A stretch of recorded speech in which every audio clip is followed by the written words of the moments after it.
Good evening and welcome to this edition of Africa in Focus with myself, Kwame, Ghanaian writer, broadcaster, journalist, podcaster, and entrepreneur. And in this week's episode of Africa in Focus, white genocide, myth or reality? That's been for this week's topic show, white genocide, myth or reality. So before we get into the show, please subscribe to Ghana Africa in Focus. You can subscribe on YouTube and hit the notification bell. We're going to get many subscribers by the end of the year. And we're also available on Spotify. Look out for Ghana Africa in Focus on Spotify. Click the follow bell or button, meaning that every time we upload a new podcast, Spotify will notify you of that. So please subscribe to Ghana Africa in Focus. Tell your friends, your family, your social media networks, etc. And it's free to subscribe. There's no charge.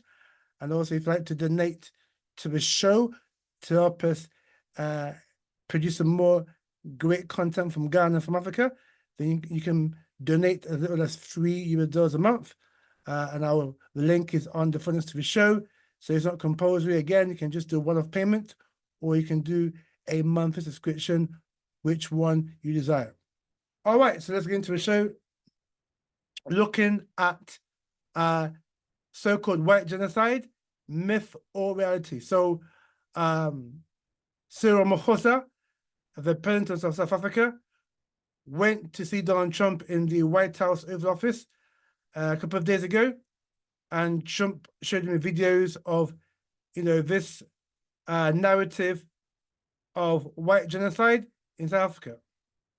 And so, like I said, the topic is white genocide, myth or reality. So over the last, we say about 10 years, these Afrikaners, right?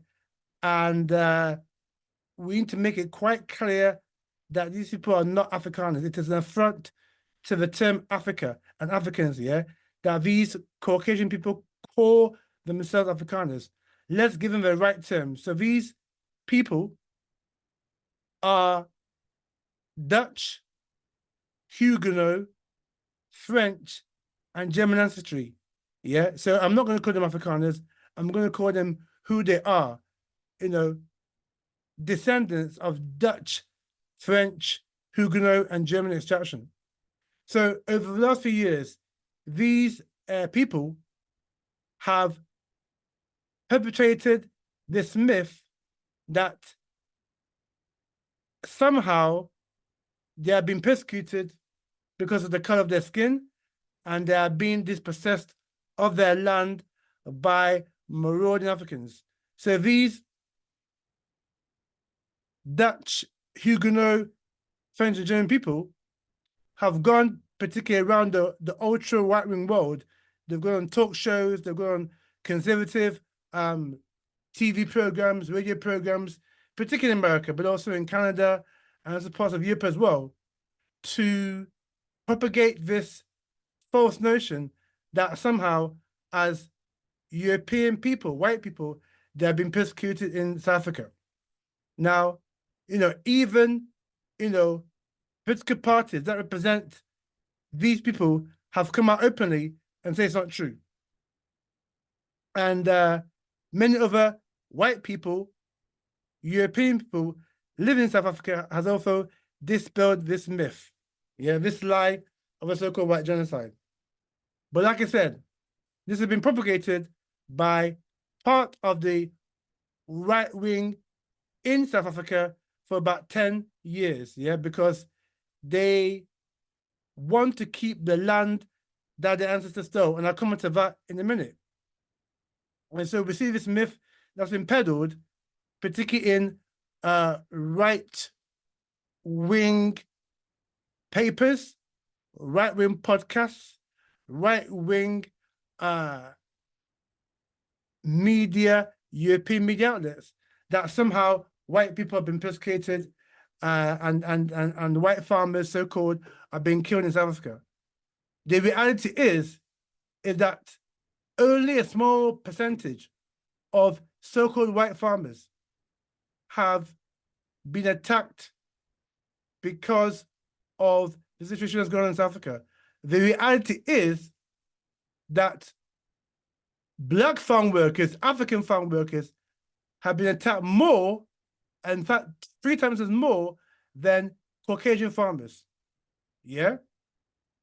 So these are Africans who actually work for these so-called white farmers on their land as, you know, as stewards, or picking the crops, or even plowing the land on which these crops are grown on these white farms.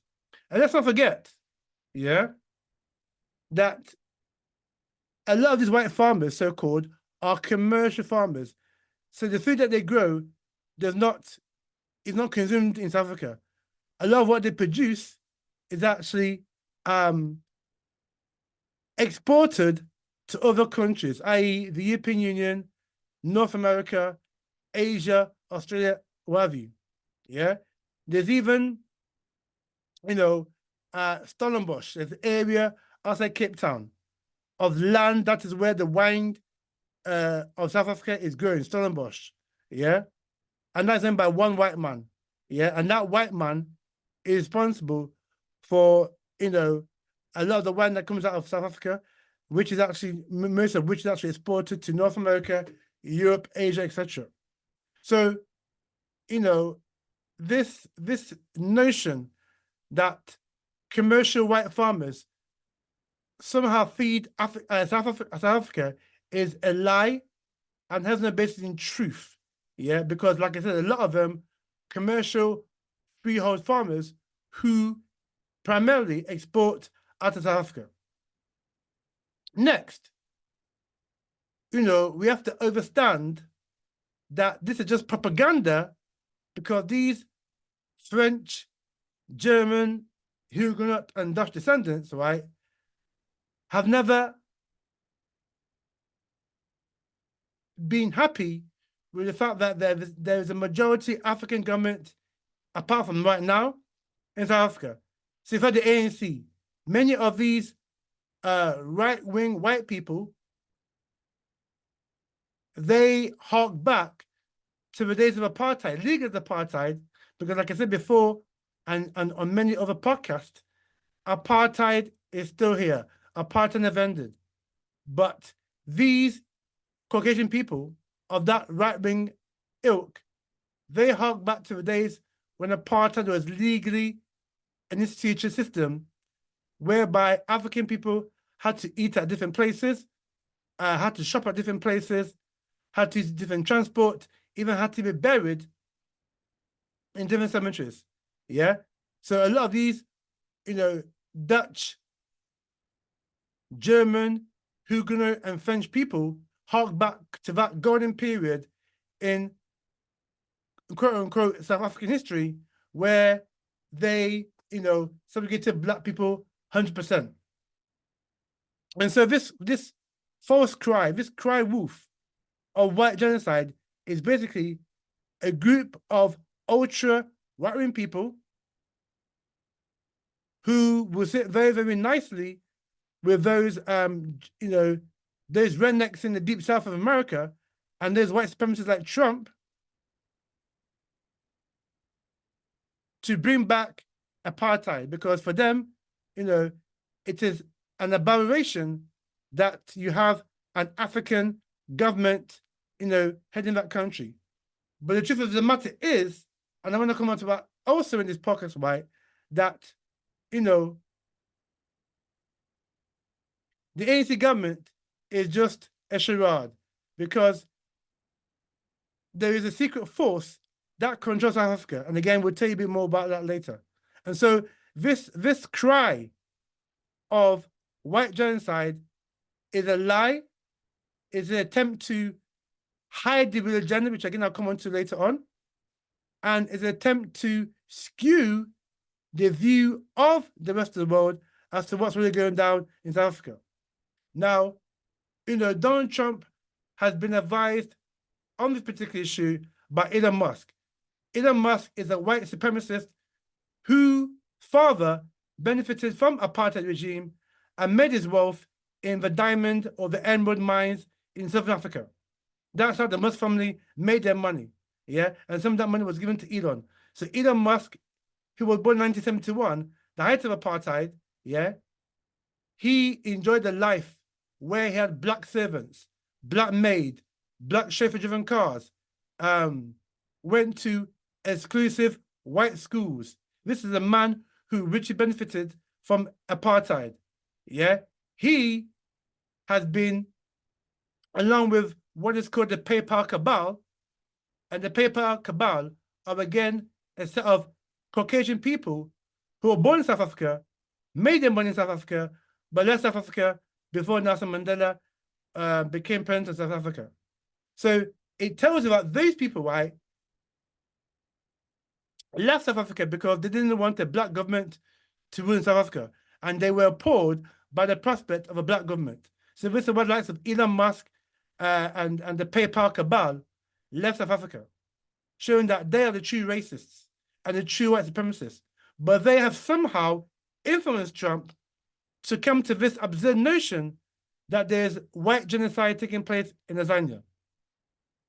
And for me, and many of the commentators, right, this cry of white genocide is politically motivated, is also opportunist, and is about, making South Africa white again by formally reinstituting the system of apartheid. And so,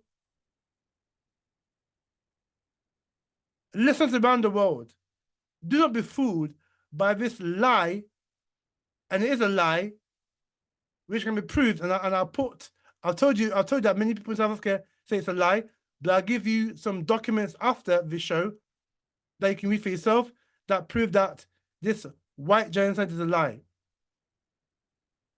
So we have a situation now whereby, they have been able to, manipulate Trump, and Trump has bought into this idea of white genocide. Because like I said, this is politically motivated by Elon Trump and the PayPal cabal for their own geopolitical and, anti-African perspective. And don't forget, Elon Musk, the Musk family, and the PayPal cabal and their families still own land in South Africa. Yeah. And that's what basically this whole thing's about. This false notion, this lie of white genocide, right, is a distraction, a big distraction, because we're getting to the real nitty-gritty now, and that's the land issue. This white genocide is distracting from the real land issue. And it's funny how they cry foul, they cry wolf, when Cyril Ramaphosa and the ANC are now putting into place what is called an executive order for a apparently land expropriation act, which thereby tells private individuals to hand over portions of land that their ancestors stole, and without any compensation. And this happened, and this is a critical issue because, again, go and Google 1913 Native Land Act South Africa. That was the formalization of white theft in South Africa. See, before that, you had the Boer War, right? So the Anglo-Boer War, whereby, the British and the Dutch were fighting amongst themselves and killing Africans in the process to see who could steal the most land in South Africa, right? So after that Anglo-Boer War, which many Africans fought and died for, yeah, because they were manipulated by both sides,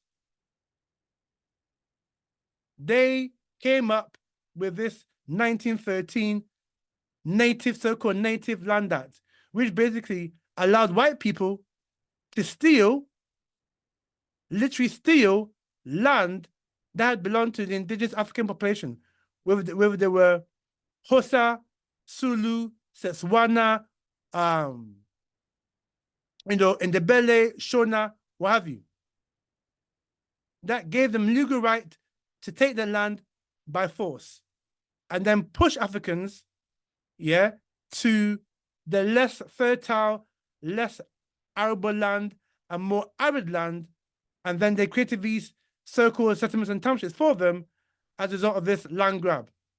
Secondly, under the Native Land Act 1913, no African person was allowed to buy land in South Africa, showing you the wicked intention of white people, yeah, the British and the Dutch and the rest of them who occupied South Africa, yeah, and then stole the land from the African people, created a law to justify that stealing, and then push African people into so-called townships and settlements, and made laws that prohibited African people from selling land, from buying land.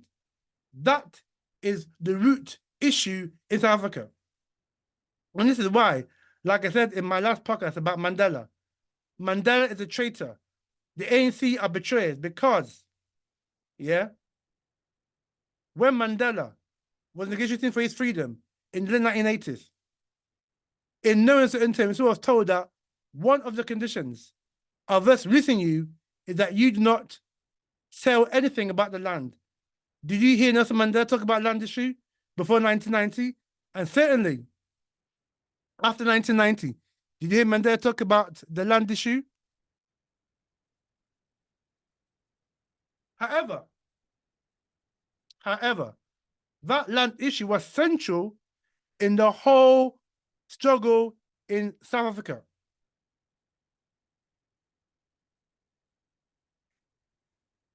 To the extent that a charter was drawn up by the ANC in 1955 as a blueprint or a blackprint for their struggle in South Africa. And that became known as the Freedom Charter. And one of the key recommendations of the Freedom Charter was the redistribution of land that was stolen by the white man, give that back to the indigenous rightful African owners.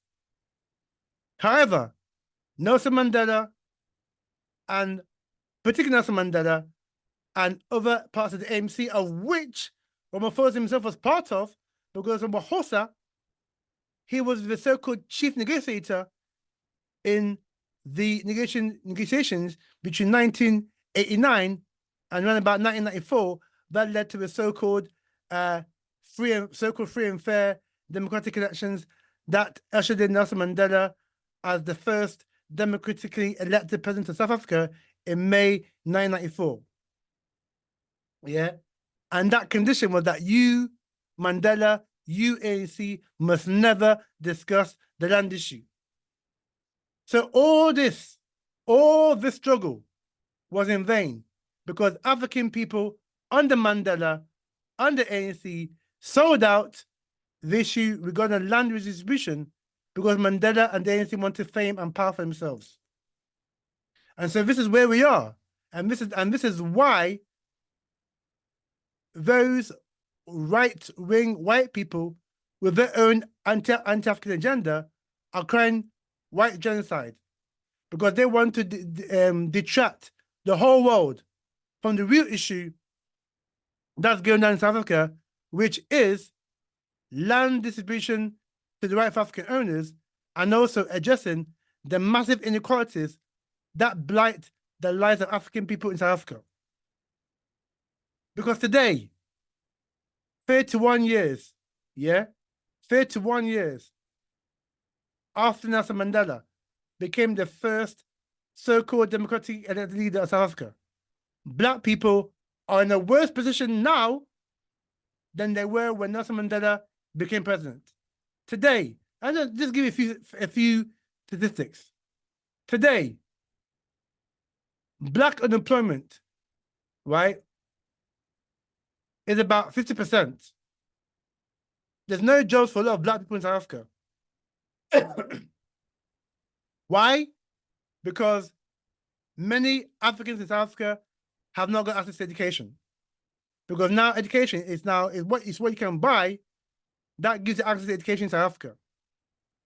And because of the legacy of apartheid, many African families do not earn a decent enough salary in order to give their children the best education. Because the state education is nothing to write home about. Yeah. So you see the affluent African people in South Africa send their children to these exclusive private schools, like having Johannesburg, Stanton, and Randburg. Yeah. The majority of African people can't afford that.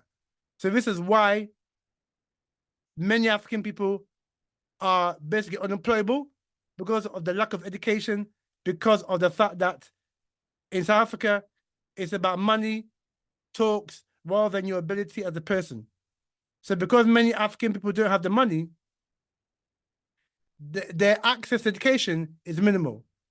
And so if your access to education is minimal, you're not going to get the requisite qualifications or work experience or skill set to compete for the job market in Tanzania or South Africa, which is why Black unemployment is very, very high. Again, African people in South Africa live in some of the worst housing in South Africa. Go to Soweto, go to Alexandra Townships, go to some of these townships where African people live. You know, the squalor, the poverty, you know, the lack of proper running water, the lack of electricity, yeah, in these townships, right, is very, very pathetic. But that's the reality for many African people living in South Africa. Yes, there is an African middle class, a so-called Black middle class, but that's a tiny minority of African people within South Africa. The majority, a whopping 80% of African people in South Africa, right, live in dire poverty. Yeah. And the ANC said that they were going to build a massive housing program to ensure that the ordinary men and women got, got at least shelter that they could lie their heads on. Yeah. 31 years after Mandela became the first president, right, ANC haven't even built a quarter of those houses that they're going to build. Meaning that our people, are living in inadequate, housing. Yeah. Again, healthcare. Healthcare for African people in South Africa is poor. Again, because of money, many of our people do not have access to first class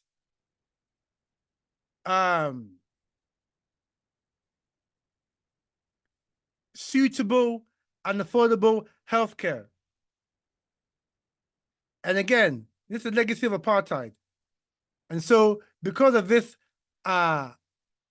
inequality, many African people in South Africa lack access to even basic healthcare, which is why life expectancy for an African people in South Africa is about 15 to 20 years less than your average Caucasian in South Africa.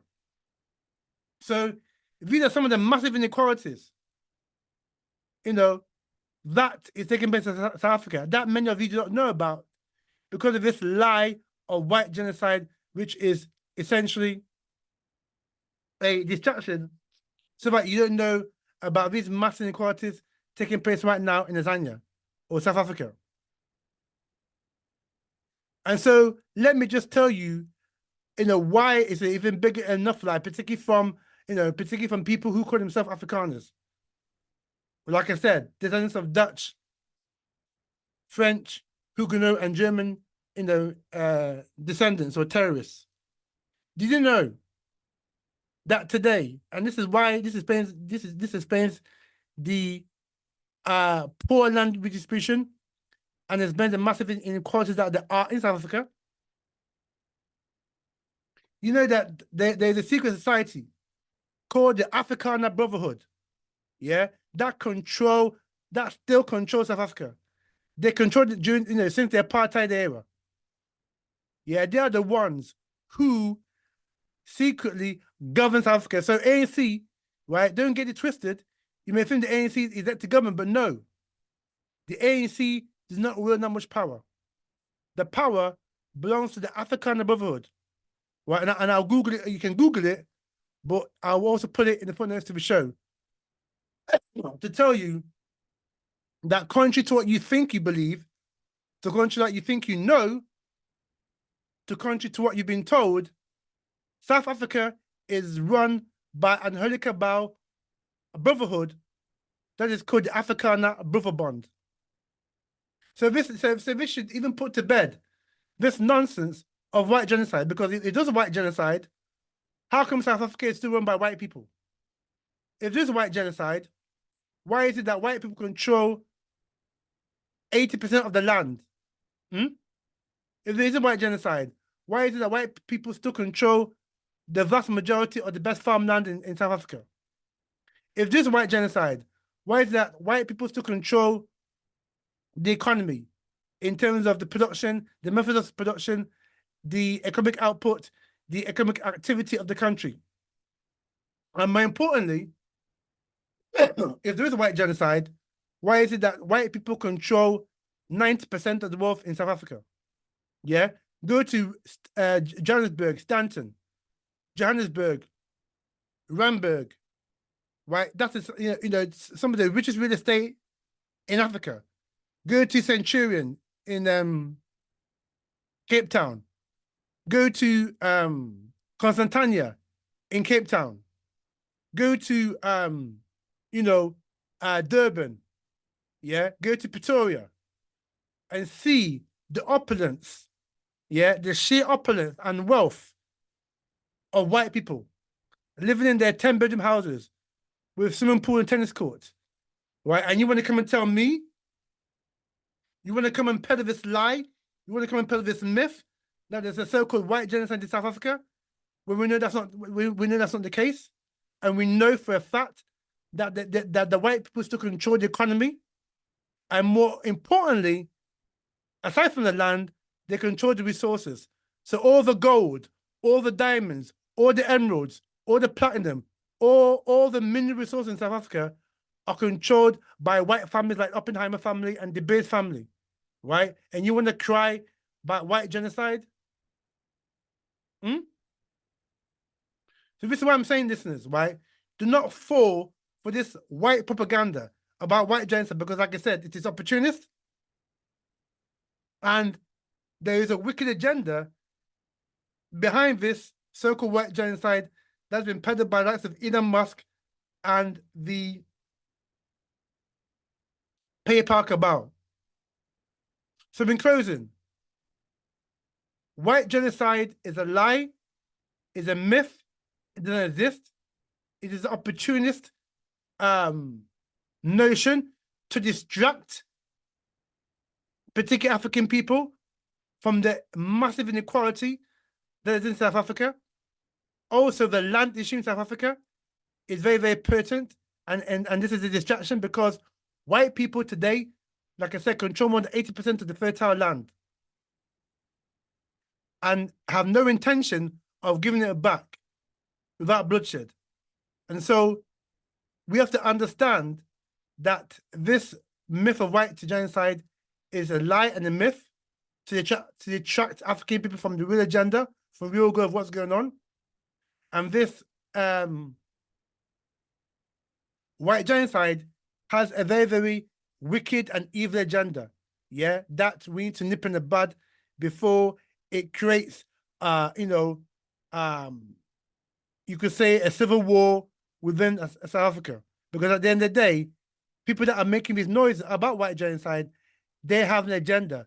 And that agenda is to keep South Africa white, to keep their land, to keep all the minerals in place that they stole, and to keep the economic hegemony intact. And so that is the agenda of these ultra right-wing white people and their cohorts when they cry foul of white genocide.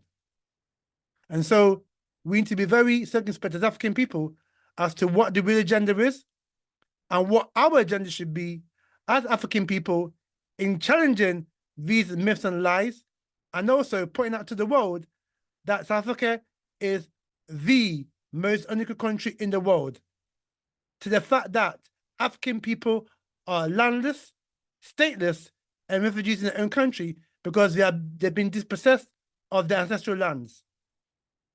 And until African people in South Africa rightly get their land back, then this is going to be a great fight of our age. And as African people, we need to understand that and recognize that and not buy into any white propaganda coming out of Trump or coming out of these so-called Afrikaners who are anti-Black and anti-African in their position.